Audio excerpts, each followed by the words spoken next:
Dos monjes, del director Juan Bustillo Oro, fue seleccionada en 2016 por la Comisión Técnica de The Film Foundation's World Cinema Project de los Estados Unidos, a cargo de Martin Scorsese, para ser restaurada de manera digital en colaboración con el laboratorio dell'Immagine Ritrovata de la Cinemateca de Bolonia, Italia. Esta restauración fue apoyada financieramente por la Material World Charitable Foundation y con la Filmoteca de la UNAM a cargo de la supervisión de los trabajos técnicos y estéticos. La película cuenta la historia de un par de monjes enamorados de la misma mujer y la lucha entre ambos es representada en esta película desde un ángulo terroríficamente psicológico. ¿Cuál es la importancia de esta película?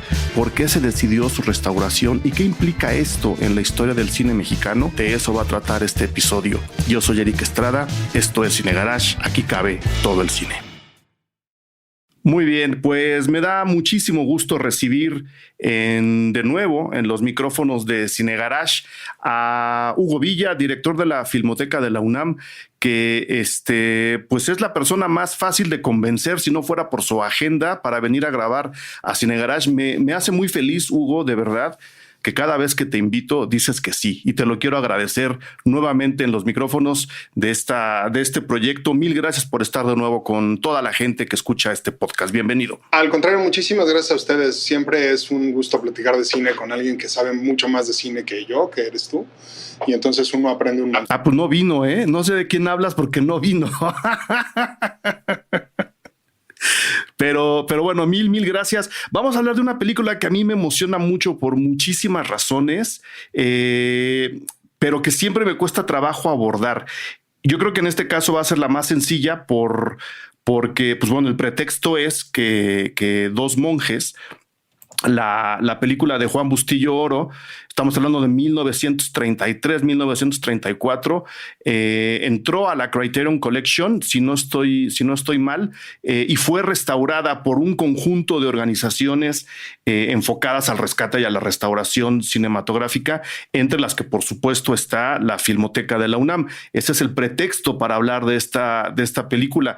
¿Te gustaría explicarnos cuál fue el proceso? Porque por lo que entiendo hubo rescates de negativos y luego resulta que la copia que tenía la Filmoteca incluía fotogramas que no estaban en el negativo que se encontró en Francia. ¿Cómo estuvo la movida? ¿Qué representa restaurar una película como esta, que no estaba perdida del todo, pero a la que le hacían falta algunos huequitos y que incluso tiene todavía por ahí en la versión ya restaurada algunos silencios que simplemente no se pudieron ya llenar? ¿Cómo estuvo la movida y por qué se eligió primero a dos monjes antes que a otras muchas películas que se pueden restaurar de la historia del cine mexicano? Fíjate que el camino para escoger una película de repente es como muy azaroso. Hay películas que que te gustaría a ti como director de la Filmoteca restaurar. Hay películas que los productores y los propios titulares de los derechos quisieran restaurar, por supuesto, y hay otras películas que de repente fluyen en algún nivel en el mundillo de los archivos fílmicos y de los laboratorios de restauración y de repente encuentran su momento. El caso de Dos monjes es muy específicamente así. Es una película de la que ya se habían hecho copias en acetato, se habían duplicado acetatos a partir de una copia que tenían en la Cinemateca Nacional en Francia. Esa copia estaba en soporte fílmico todavía y de pronto, junto con el Laboratorio de la Imagen Reencontrada de la Cinemateca de Bolonia, encontraron ahí suficiente tracción como para conseguir un poquito de dinero, porque además las restauraciones cuestan en el caso de la UNAM no solamente en materiales y en equipos, sino también en horas de personal que trabaja. Y por supuesto, pues nosotros nos lanzamos muy contentos a colaborar. De repente hay algunas que nos gustaría hacer más directamente, que nos gustaría que fueran como pudiéramos hacer absolutamente todos nosotros, pero no necesariamente es lo mejor, ni para las películas, ni para las películas, ni para los laboratorios de restauración que están involucrados. De repente hay condiciones, por ejemplo, los materiales de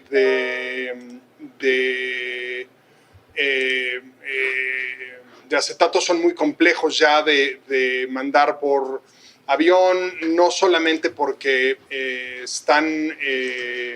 porque son, pues eso, requieren de un manejo especial y agentes aduanales que además se especialicen precisamente en ese tipo de materiales, sino también porque ya son muy frágiles. Ya lo que hacemos con esos materiales es, pues de repente manipularlos y moverlos y meterlos a la bodega de un avión, con todo y que vayan con todos los cuidados posibles, pues siempre nos da un poquito de miedo, ¿no?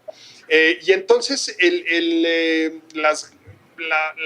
impulso que a veces, te digo, nos encantaría poder hacer todas las películas nosotros, pues no podemos lograrlo, porque además de pronto pues tenemos algunos brincos por ahí de tener que estar haciendo alguna película que esté ligada directamente con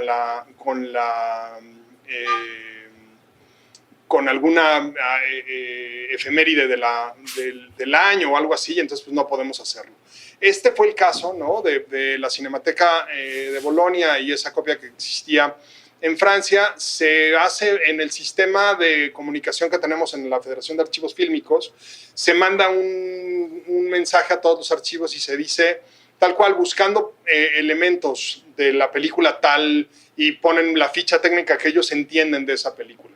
Cuando lo vieron en la Filmoteca, pues muy rápidamente reaccionaron y brincaron y dijeron, pues aquí tenemos esos elementos. Y en efecto, al compararlos con los que tenían ellos, había por ahí algunos planos adicionales que ellos no tenían registrados en el corte que había sobrevivido hasta ese momento. Y pues fue una grandísima oportunidad de tener, no exactamente la película que quien la hizo quiso hacer, porque evidentemente hacía falta ahí sonido y que es el más frágil, y además que, como se quejan todos mis amigos sonidistas, es el elemento que llegó hasta el mero final de la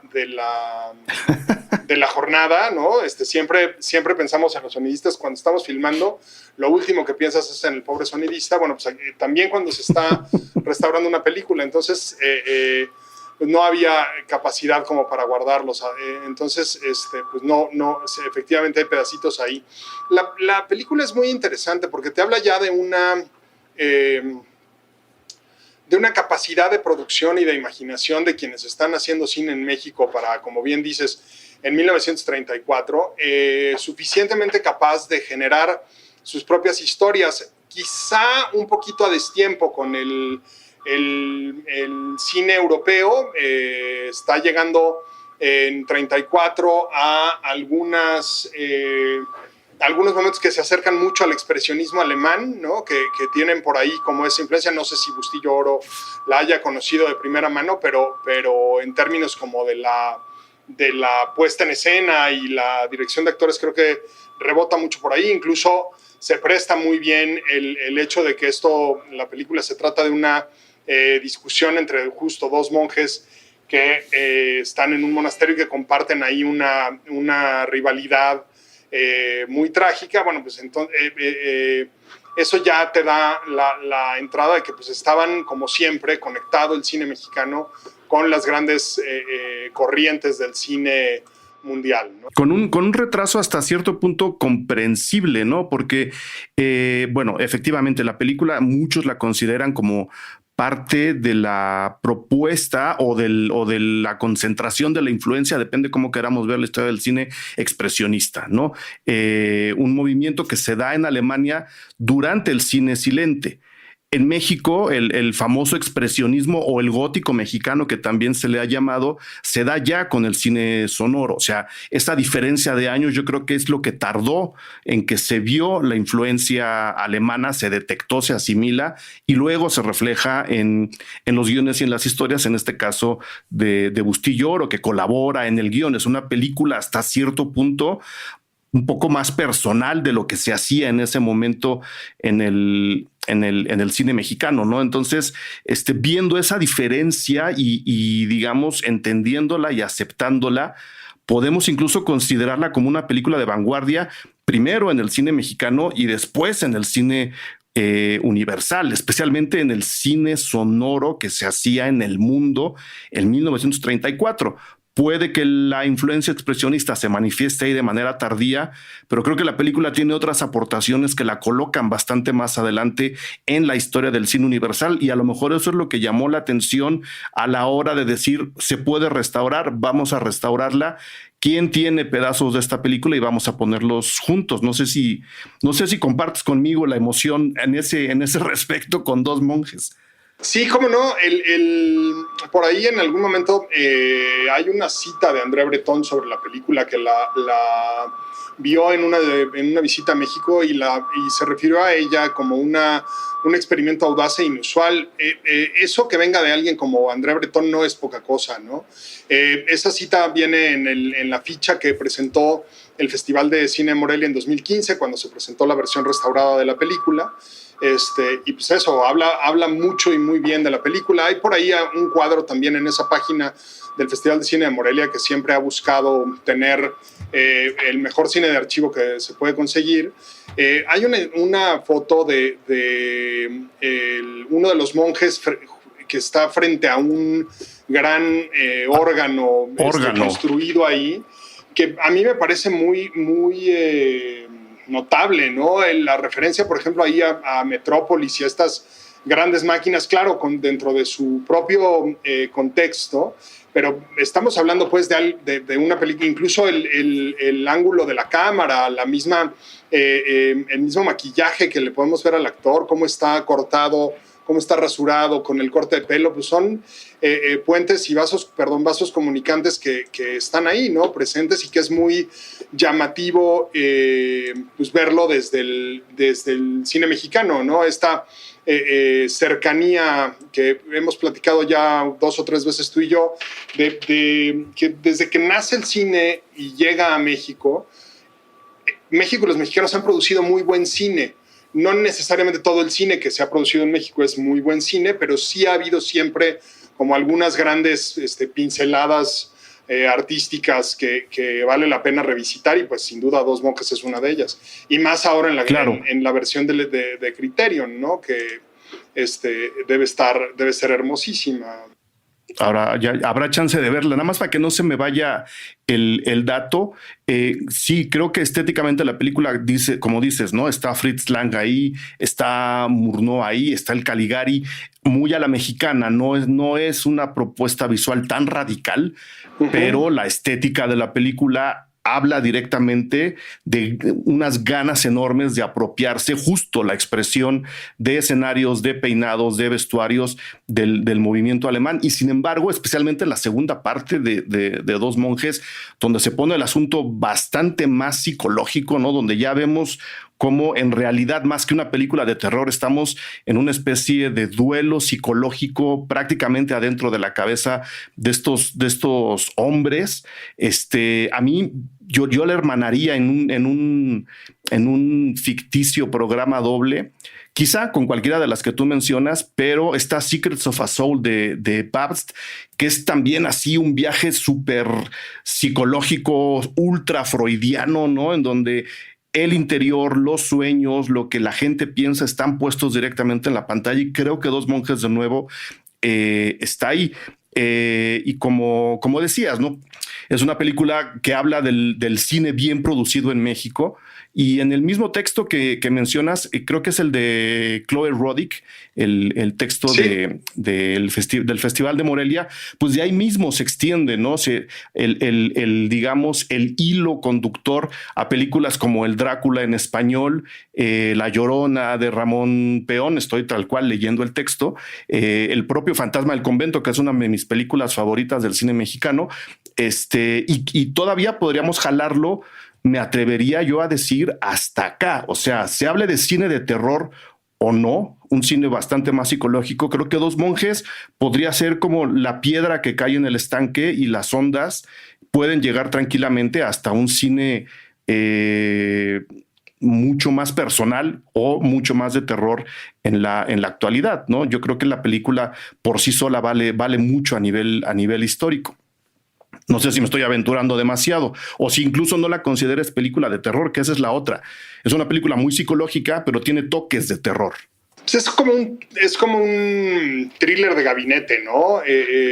Sí. Creo que va por ahí el género de la película. No es de un género puro, pero a mí sí me parece muy notable porque además arranca la carrera de 38 años como director de Juan Bustillo Oro, que se reventó pues poquito más de 70 películas, una cosa así, un director que produjo muchísimo cine en nuestro país y que supo en algunas, no en todas, pasa en esto, supo conectar bien con sus públicos, ¿no? O sea, sí tiene por ahí algunas películas.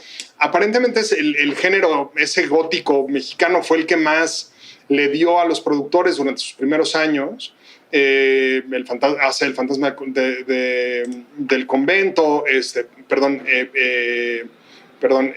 escribe Dos monjes y luego dirige algunas otras películas por ahí de misterio, El misterio del rostro pálido y Nostradamus y algunas cosas así, pero pues eso, tiene una carrera expansiva que no es fácil de resumir, ¿no? Y eso es muy interesante. De hecho, la última película que produce y dirige son Los valses venían de Viena y Los niños de París, que es 2 años antes de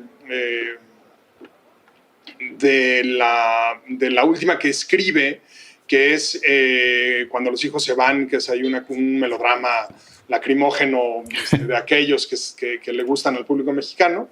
Pero es muy interesante verlo, ¿no? Cómo una carrera pues empieza con esa película, ¿no? Queremos aprovechar este intermedio para darle las gracias a toda la gente que se ha sumado a la comunidad Cine Garage, que se han convertido en Patreons de este proyecto. Gracias a ustedes es que este contenido se sigue generando. Gracias a ustedes es que la conversación alrededor del cine que queremos desarrollar se sigue manteniendo. Los invitamos a quedarse, a conversar, a platicar, a comunicarse, a enviarnos mensajes, a pasar la voz, ¿no? Para que esta comunidad poco a poco vaya solidificando o consolidando otros planes. Entonces, de nuevo, con esta pausa, un agradecimiento eterno con la mano en el corazón a ALW, que se acaba de sumar a la comunidad, Caléxico Ramírez, Catherine Black, Daniel Eduardo Rodríguez Rivera, que ha estado aquí desde hace un par de meses, Judith Valencia, Diego Sánchez, Oxana Cortés, Janiva, Ruth Salazar, Ana Tamayo, César Vallarta, Stevie, Alejandro de la Cruz. Gracias por el momento a ustedes, gracias a todos los que están sumados a la comunidad. Seguiremos trabajando, seguiremos generando contenido, seguiremos hablando de cine. Mil gracias. Hugo, dentro de la información que está circulando sobre la restauración de la película y que luego Criterion la va a poner, esperamos, en nuestras manos, se indica muy claramente que la Filmoteca estuvo a cargo de la supervisión de los trabajos técnicos y estéticos de la restauración.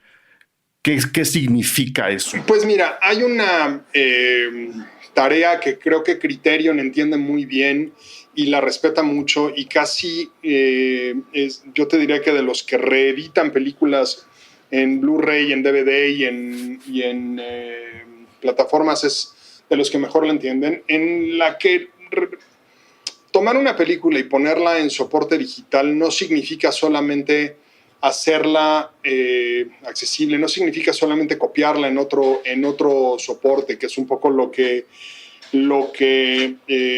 sucede con algunos productores privados, sino que significa entrar de nuevo a las cabezas de quienes hicieron la película en la medida de lo posible, a la realidad industrial con la que convivían y cómo funcionaban dentro de esa realidad industrial. Te pongo ahí como ejemplo algunas de las primeras películas que produce Clasa, por ejemplo, se producen teniendo que ir a terminar el sonido a Los Ángeles porque no había estudios de mezcla de sonido en México. Y después Clasa tiene por ahí de 35, se hace de su propio estudio de mezcla de sonido y entonces ya se puede producir sonido aquí. Y eso tienes que tenerlo claro cuando abordas una película. No es solamente recuperar el sonido y recuperar la imagen, sino hacerlo respetando en la medida de lo posible la obra original del autor. Hace unas semanas que estaba yo en una plática ahí con quien fue director de la Cinemateca Francesa y que algún tiempo también dirigió el CNC, o bueno, más bien fue uno de los visores del CNC en Francia. Platicábamos justo de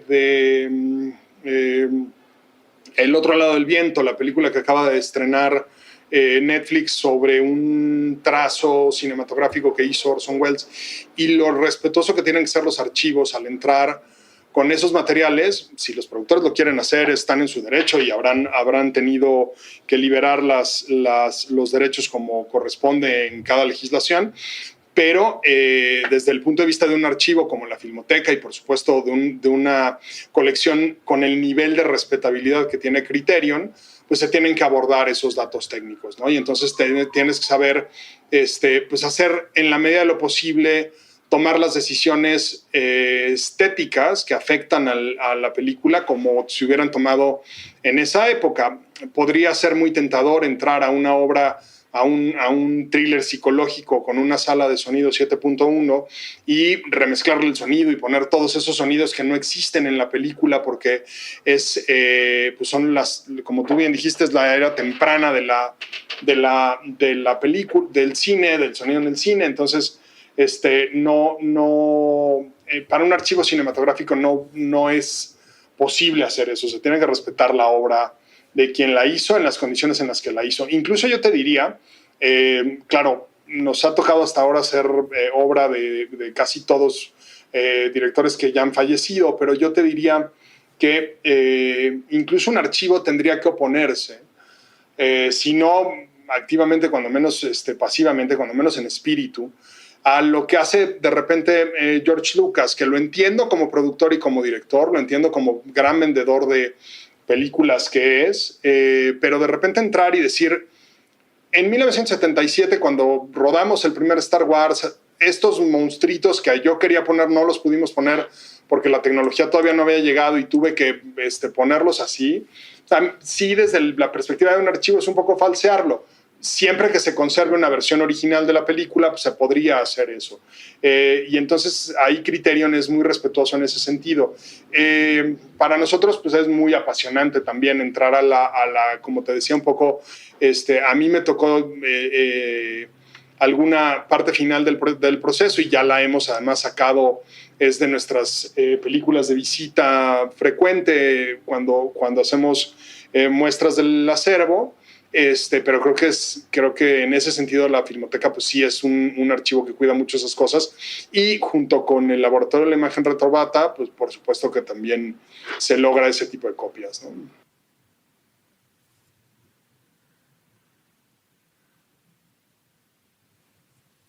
Entonces, para entender un poco más el trabajo, conservar el espíritu, que es todo lo que nos acabas de contar, conservar el espíritu de la película, quizá un poco encapsular también la propia circunstancia de la película en la restauración. Me imagino que hay que hablar también no solo con la parte técnica para poder lograr poner todas las piezas de la película juntas de nuevo, restaurarlas y llevarlas a la nueva plataforma, sino que habrá también que tomar asesoría con historiadores, con gente que sabe más o menos, que ha investigado qué se vivía, qué se escuchaba, cómo se debería de ver una película así, o ya estoy llegando muy lejos en mi imaginación de la restauración de una película. Sí, justamente se tiene que hacer todo eso, se tiene que entrar y la Filmoteca lo hace, casi todos los archivos fílmicos respetables lo hacemos. Se tiene que abordar como un proyecto de investigación histórica, tecnológica, sociológica, incluso económica. Y esa es como la amplitud disciplinaria del cine, ¿no? Es un arte muy transversal y entonces te enseña muchísimas cosas de una sociedad cuando solamente te muestra una película puesta más o menos en un entorno gótico en un monasterio del siglo XIX, ¿me explico? En realidad te está enseñando qué es lo que vieron esos directores, cómo lo tradujeron para su público, cómo se acercaron a él, qué partes sí, qué partes no abrevaron del expresionismo alemán, qué le aportaron que fuera distinto, que caminara por otro lado, como tú bien lo defines, gótico mexicano. Entonces, el abordaje sí tiene que ser multidisciplinario y muy cuidadoso y muy respetuoso. Hablábamos también en esa sesión hace unas semanas que alguien preguntaba muy generosamente que ese proyecto, ¿por qué estábamos tendiendo cada vez más los archivos a proyectar menos archivos, menos películas en sus soportes originales y más películas en soportes digitales y a hacer como un gran esfuerzo de digitalización? Y mi colega lo definió muy bien, dijo, una de las cosas que tienes que hacer para que las nuevas generaciones se acerquen al cine clásico, el primer paso que tienes que saltar es que no entienden la imagen en blanco y negro. Están acostumbrados a que todas las imágenes están en color y cada vez más, además, en unos colores especialmente chillantes y extraños, porque todo el tiempo están haciendo TikToks, Instagrams, Telegraphs, cuanta cosa se con filtros ocurrir, con toda clase de filtros que los tienen en las manos, y no entienden el cine sin una banda sonora sincronizada y que puedan ellos entender y escuchar. El cine con hiss, el cine con ruido, el cine con brincos, con voces con eco, no lo entienden, a pesar de que les expliques en la ficha que le pones a todas las películas restauradas las condiciones en las que está restaurada, e incluso a pesar de que entiendan el trabajo monumental que están observando. Entonces, pues pasa eso, ¿no? De repente sí es una forma distinta de acercar a los públicos la experiencia. A todos nos encanta, a quienes crecimos con el cine de proyector, nos encanta que las películas se vean en soportes originales, pero pues también estos esfuerzos de digitalización, imagínate pues, o sea, la colección Criterion va a poner disponible un Blu-ray de una película mexicana de 1934 en, ¿qué te gusta?, 170 países distintos, ¿no? Que van a poder ver que en México se producía en 1934 algo con la cantidad de influencias y trazos que tiene justo del expresionismo alemán, ¿no? Sí, que es justo lo que yo te quería comentar ahora. El hecho de que instituciones tan importantes, por supuesto, comenzando con la Filmoteca de la UNAM, ayuden o se dediquen a restaurar este tipo de películas para que luego pueda la gente de 130, 170 países tenerlas en las manos, acaba beneficiando también al cine contemporáneo mexicano, ¿no? Es un trabajo que creo que muy poca gente se imagina. Conservar, restaurar, rescatar el cine que se hizo antes acaba dándole imagen también, o por lo menos una muy buena plataforma de empuje al cine que se hace ahora, ¿no? Es decir, vamos a cumplir en 14 años, 100 años del estreno de esta, vela, y ahora quiero que te imagines lo que se hace en el cine mexicano contemporáneo, más allá de líneas de modernidad, que ahora que estoy tomando un curso de la Filmoteca, justo me enseñaron, ¿no? Las líneas de modernidad de Dos monjes hacia el futuro son tremendamente evidentes. Es una película, de nuevo, lo repito, de avanzada, pero creo que este trabajo que se hace con el poquito dinero que se le da a la Filmoteca y al cual le sacan todo el jugo del mundo, acaba empujando al cine mexicano y en consecuencia a la cultura mexicana. Es un trabajo en conjunto, ¿no? ¿Cómo queda acomodada ahí la Filmoteca? Yo me imagino, lo digo por ti, lo digo por toda la gente que ha estado antes de ti trabajando ahí, ha habido un nivel de empuje hacia arriba en el trabajo que está haciendo la Filmoteca últimamente. Claramente estamos hablando de Dos monjes, pero pensemos que por ejemplo, Amores Perros ya es una película de archivo. Amores Perros es una película que creo que este año cumple 20 años. Podríamos recorrer también un poco ahí lo que pasó hace unos años con Solo con tu pareja, cuando se reeditó en DVD, creo que también de Criterion. Pasa lo mismo con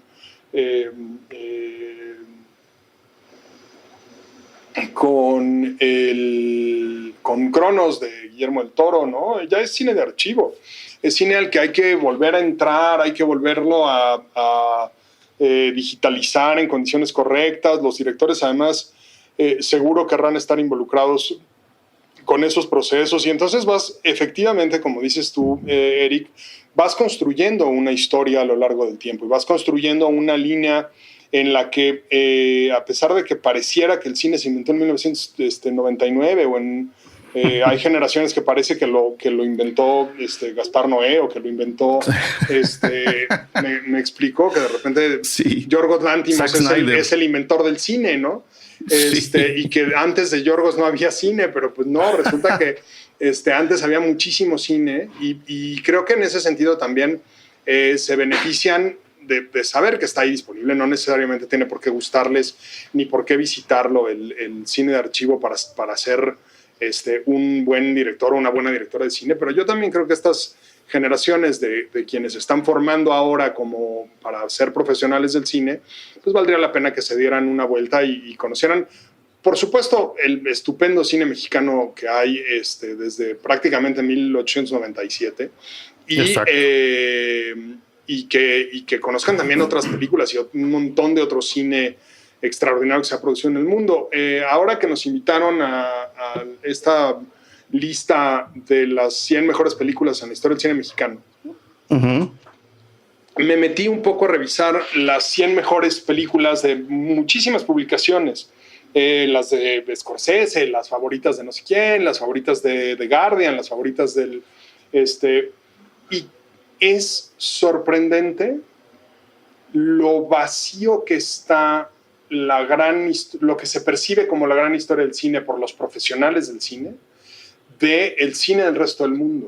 O sea, de repente había listas en las que te encontrabas pues, 2 de Kurosawa, 3 de Uh-huh. Fellini, 2 de Rossellini, una de Murnau y las otras, ¿sabes? Las otras 80 y tantas eran exclusivamente cine de Hollywood. Mucho de ello estupendo, ¿no? Pero Muy sorprendía, central. llamaba la atención, ¿no? Y entonces en esa Sí. búsqueda de, bueno, pues mis 100 mejores del cine mexicano, que ya después ellos las compararon y las cruzaron, hicieron ahí una cosa para que se arrojara una lista única.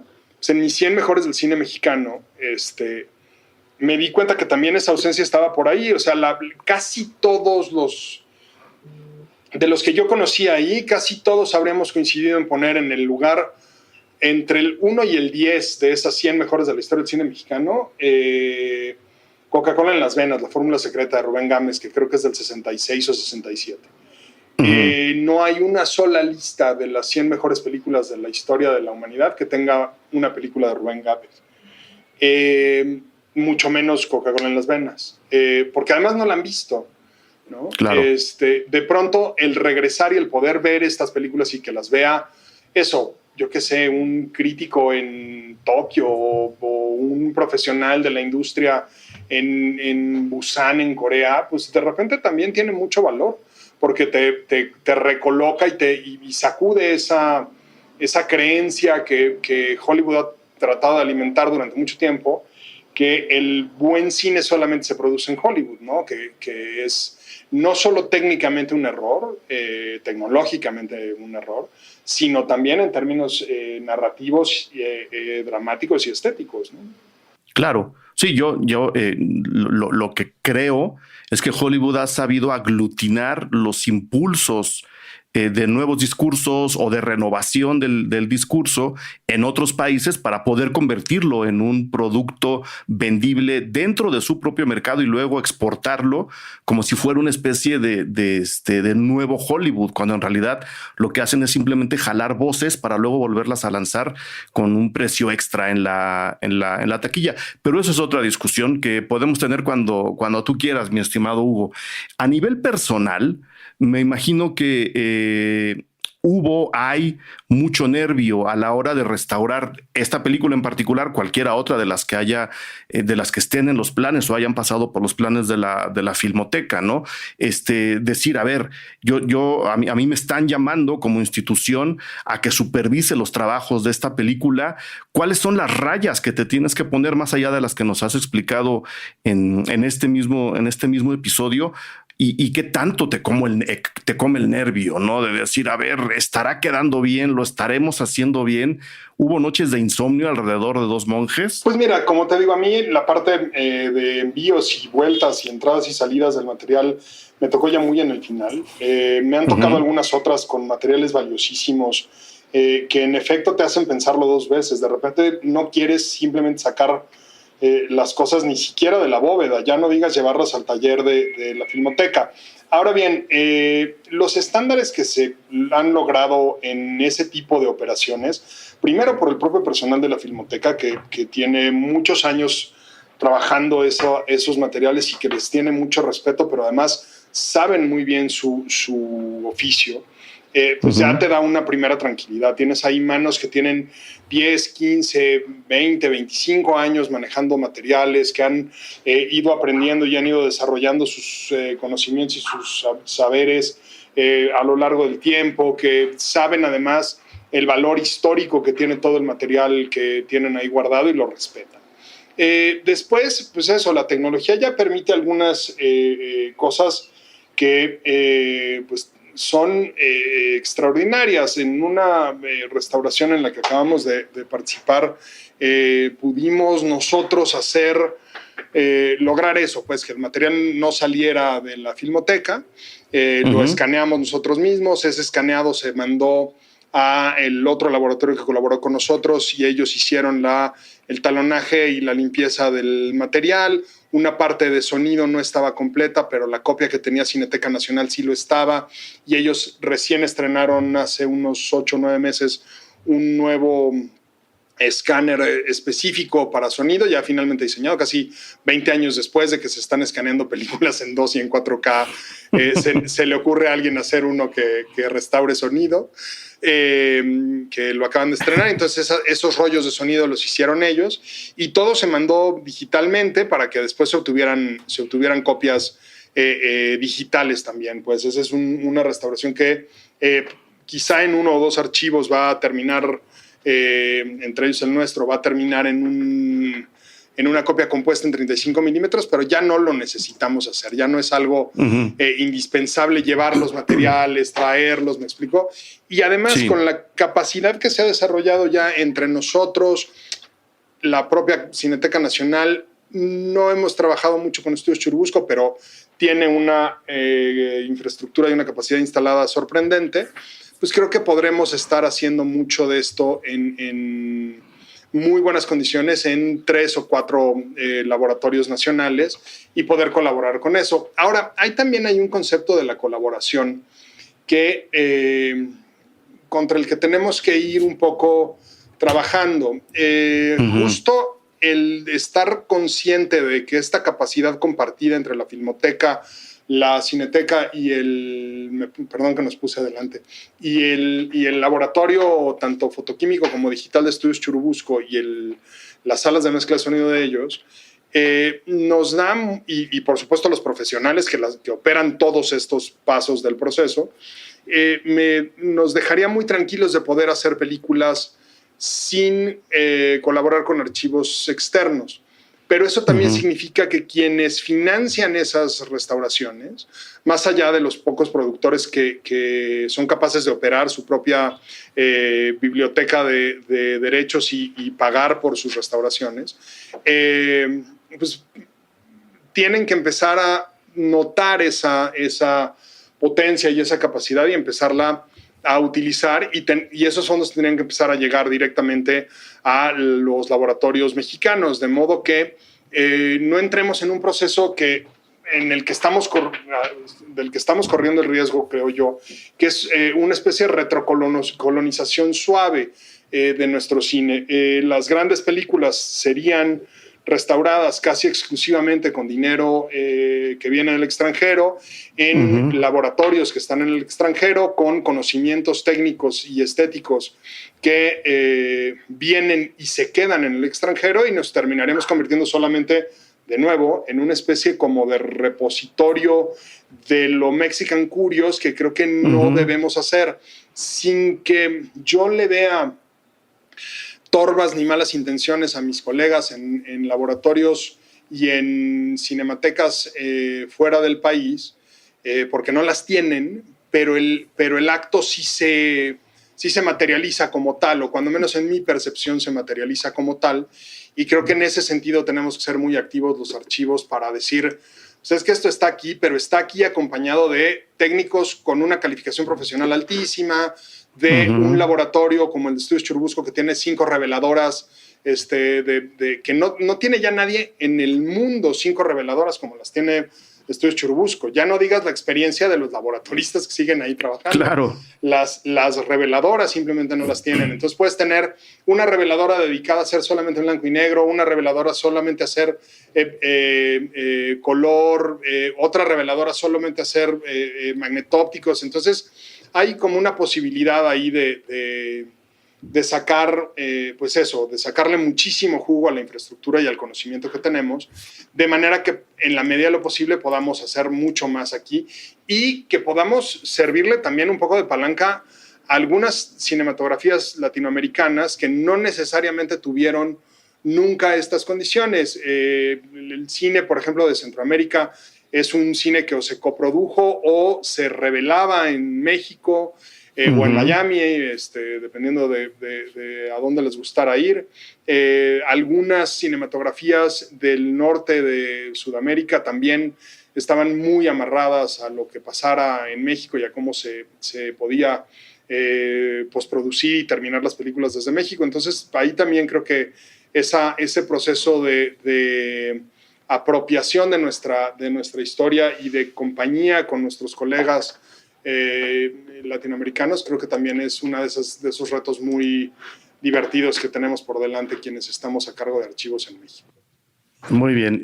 Ya para ir cerrando, Hugo, más allá de todo lo que menciona Chloe Roddick en el texto que ya hemos puesto aquí en la conversación varias veces, que es de hecho de donde viene el término gótico mexicano, ahí está puesto por el festival, y habiéndonos dicho todo lo que nos dijiste, ¿no? La importancia de la película y todo aquello, cómo ven las nuevas generaciones el cine, aunque sea cine clásico.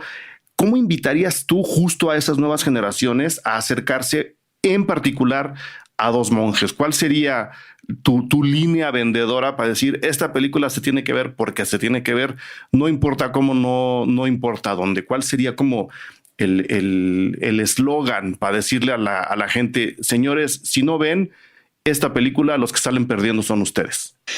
Pues que se trata de un género que es muy fértil con el público, del thriller psicológico. Está muy bien ejecutada y creo que vale mucho la pena porque por ahí se van a llevar un par de esos pequeños golpecitos que le da al estómago el thriller psicológico, y eso siempre es muy emocionante. Claro, no, yo nomás le digo a la gente que yo creo que sí, hasta donde recuerdo, lo primero que se oye en la película, o sea, la primera frase es fuera Satán de la casa de Dios. Así es. Así empieza todo, ¿no? Así empieza todo. Entonces, ahí se las dejamos. Esto fue una plática alrededor de Dos Monjes. Repito, una de las películas que a mí me gusta más ver y volver a ver, que se puede ver ahora en línea gracias a la Filmoteca de la UNAM, ¿no, Hugo? En efecto, la copia la tenemos nosotros también disponible de momento en Cine en Línea de la Filmoteca. Ahí la van a poder ver. Mil gracias, Hugo Villa. Te agradezco enormemente, ya lo sabes, toda esta conversación, todas las que hemos tenido antes. Muchísima suerte con lo que venga, y pues adelante, ¿no? Pues muchísimas gracias a ti y espero que tu público siga viendo cine de archivo. Nosotros nos dedicamos a recordárselo, no te preocupes. Gracias a todo mundo.